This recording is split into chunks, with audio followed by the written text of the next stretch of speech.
नमस्कार, मी अनिल उपाध्ये. शिवसिद्ध बातमीपत्रात आपलं स्वागत आहे. पाहूया आजची बातमी. नमस्ते, मी ॲडव्होकेट विद्याराणी नितीन कदम, राहणार नरंदे. सावर्डे पंचायत समितीसाठी निवडणुकीचा फॉर्म भरलेला होता. तो आज फॉर्म वैध झालेला आहे. त्यामुळे सर्व निवडणूक अधिकारी असू देत, प्रशासन असू देत, त्यांचे मी प्रथम मनपूर्वक आभार करते. त्याचबरोबर महाराष्ट्राचे आराध्य दैवत श्री छत्रपती शिवाजी महाराज यांना वंदन करून मी सांगू इच्छिते की मी कायदा क्षेत्रात काम करत असताना बऱ्यापैकी लोकांच्यावरती अन्याय झालेला मी पाहिलेला आहे.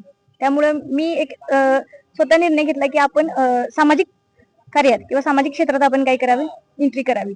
त्यामुळे काय होणार की सामान्य लोकांना न्याय मिळणार, जी लोकांच्या अडचणी आहेत त्या आपण सोडवू शकतो. त्याचबरोबर महिलांवरती जे अत्याचार होतात त्याविषयी आपण आवाज उठवू शकतो. थोडक्यात काय तर एक कायद्याबरोबरच कायदा क्षेत्रात काम करतो, ह्याबरोबरच सामाजिक कार्यात किंवा सामाजिक क्षेत्रात दोघांचा बॅलन्स करून मी काय माझं कार्य पुढे ठेवण्यासाठी मी आज माझी उमेदवार म्हणून निवड झालेली आहे.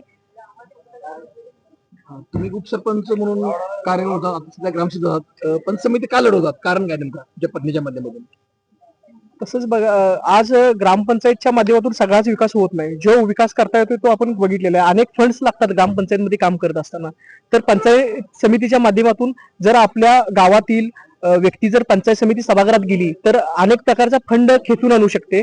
आणि फंड खेचून आणल्यानंतर आपल्या गावाच्या परिसराचा विकास होऊ शकतो. आणि नरंद्याला एक वारसा आहे की नरंद्यातील लोकनेते सीतारामाबाजी भंडारे हे पहिले सभापती राहिलेले आहेत पंचायत समितीचे.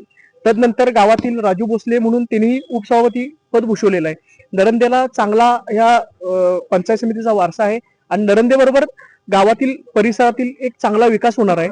आणि विकास व्हायसाठी जास्तीत जास्त फंड या पंचायत समितीतून नरंदे व सावर्डे या विभागाला मिळावा यासाठी मी प्रयत्नशील आहे. एक शिवसेना उभाटाचे तुम्ही कार्यकर्ते आहात, अपक्ष का फॉर्म भरलाय? अचानक असं झालं की सावर्डे पंचायत समिती जिल्हा परिषद हे उबाटा पूर्ण लढवणार नव्हतं. ही भूमिका पक्षानं स्पष्ट केली. मी जरी पदाधिकारी असलो तरी ते त्यांच्या अचानक ह्या निर्णय त्यांचा हा चुकलेला की अचानक त्यांनी परत एबी फॉर्म दिला. पण ते सीट काँग्रेसला गेलती तिथली आणि वरची काँग्रेसला गेलती जिल्हा परिषदची. आणि अचानक त्यांना काही काँग्रेसला सीट न मिळाल्यामुळे तिने उबाटा चिन्हावर दुसरी सीट उभा केली. नेमका अजेंडा काय तुमचा या निवडणुकीत? या निवडणुकीत माझा अजेंडा आहे की नरंदे गावातून माझी एकच उमेदवारी वैध ठरलेली आहे. आज नरंदे गावची लोकांची जनतेची जी इच्छा आहे ती पूर्ण झालेली आहे. आज नरंदे गावची तसेच जी जनता आहे ती सर्वसामान्य कुटुंबातील मी कार्यकर्ता आहे. 24 तास नरंदे गावच्या विकासासाठी मी रस्त्यावर असतो. अनेक प्रश्न माझ्या पत्नीनं मी न्यायालयात मांडलेले आहेत, रेव्हेन्यू कोर्टात मांडलेले आहेत की अनेक लोकांची सोयी सुविधा गावा लेवलला कराव्यात. अनेक प्रश्न आहेत. त्यामुळं माझा अजेंडा असा आहे की ही इलेक्शन सध्याची ही नरंदे ग्रामस्थांनी हातात घेतलेली आहे. आणि नरंदे ग्रामस्थांची इच्छाच पूर्ण झालेली आहे की नरंद्यात एकच आज उमेदवार आमच्या पत्नीच्या रूपाने उभा आहे.